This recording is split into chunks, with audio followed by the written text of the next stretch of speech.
अनुराग ठाकुर आगे हैं तकरीबन 31,000 वोटों से।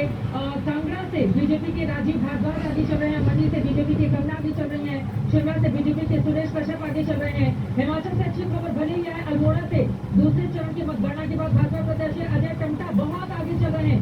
लेकिन फिलहाल यहाँ आपको दिखा रहे हैं हॉट सीट फूल हवा में, रायबरेली से राहुल गांधी आगे चल रहे हैं, दिनेश प्रताप सिंह बहुत पीछे हैं। रायबरेली की ये वो सीट है जो पिछली बार सोनिया गांधी ने जीती थी, गांधी परिवार का गढ़ रहा है रायबरेली की ये सीट, जिसको लगातार वो जीती हुई चली आई है। फिलहाल राहुल गांधी यहाँ पर आगे की ओर चलते हुए दिखाई दे रहे हैं और फिलहाल यहाँ पर आपको दिखा रहे हैं उत्तर प्रदेश सबसे ज्यादा निगाहें यहीं पर टिकी हुई है। देखिए इंडिया गठबंधन 41 सीटों के साथ अपनी बड़ी बढ़त लगातार बनाए हुए हैं एनडीए 30 पर, यानी कि वो उत्तर प्रदेश जहाँ से प्रधानमंत्री नरेंद्र मोदी वाराणसी से आते हैं।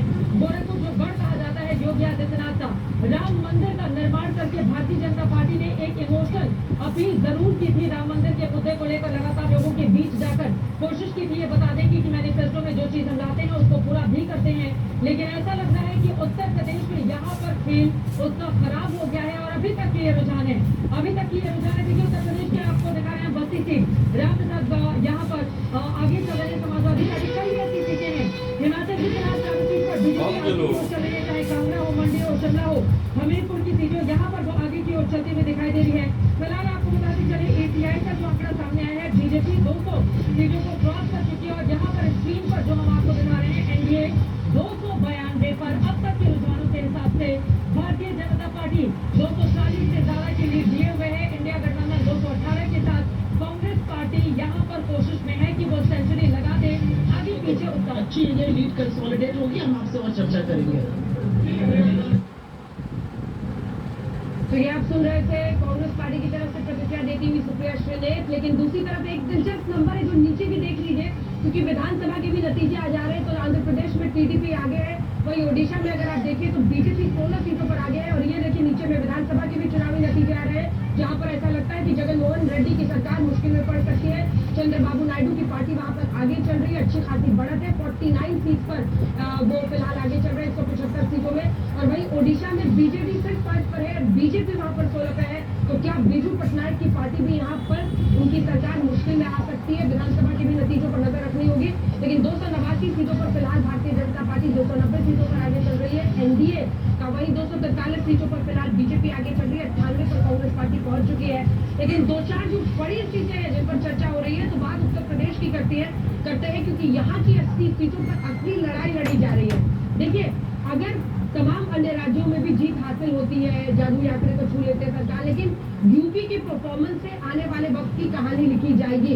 और कई सारे प्रश्न उठाए गए, जिसमें अमेठी की सीट को लेकर या फिर अन्य सीटों को लेकर, क्या पश्चिमी उत्तर प्रदेश में अरुण गोविल जैसे उम्मीदवार को चुनना सही निर्णय साबित नहीं हुआ तीसरे राउंड में। लेकिन हेमा मालिनी मथुरा से आगे है, तो ये मथुरा वाले से लगता है हेमा मालिनी जी के साथ टिके रहेंगे। अभी 3rd राउंड ही हुआ है, लेकिन 21 राउंड होने हैं। आपको सिर्फ एक आइडिया दे रहे हैं ताकि आप भी ये समझ सकिए कि अभी थोड़ा सा इंतजार और करना होगा और आज तक की स्क्रीन पर आपको टिके रहना होगा, क्योंकि हम सबसे तेज नतीजे आपको बता रहे हैं, हर राउंड के बाद की खबर बता रहे हैं, कौन आगे कौन पीछे बता रहे हैं। अमेठी से लेकिन फिलहाल स्मृति ईरानी पीछे चल रही है किशोरी लाल शर्मा से।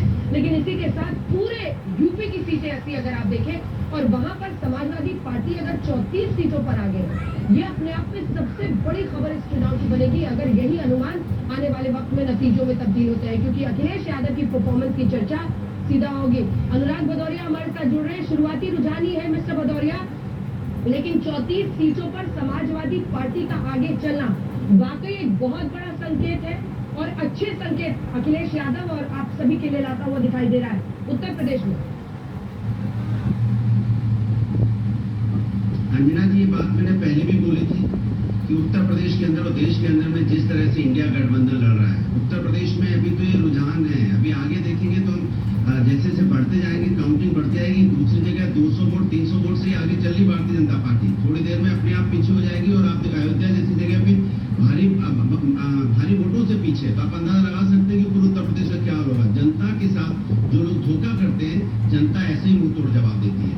उत्तर प्रदेश जहाँ पे भारतीय जनता पार्टी दम भरा करती थी कि हमने उत्तर प्रदेश में बहुत काम किया है, लेकिन जनता ने उनको बताया कि आपने कोई काम नहीं किया, सिर्फ देश के अंदर में जाति धर्म की राजनीति है। आपने एक बड़ी खबर आ रही है, उसके बाद मैं फौरन आपके पास आऊंगी। वाराणसी से प्रधानमंत्री नरेंद्र मोदी आगे हो गए हैं।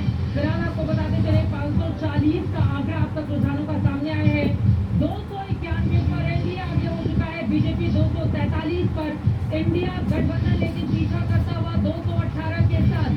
कांग्रेस पार्टी 98 सीटों पर यानी कि सेंचुरी के बिल्कुल करीब 99 सीटों के साथ जाकर खड़ी हो गई है। लेकिन कमाल का प्रदर्शन समाजवादी पार्टी का उत्तर प्रदेश में निकलकर सामने आ रहा है। 34 सीटों पर वो अपनी बढ़त बनाए हुए कन्नौज से अखिलेश यादव 17,000 वोट से आगे चल रहे हैं।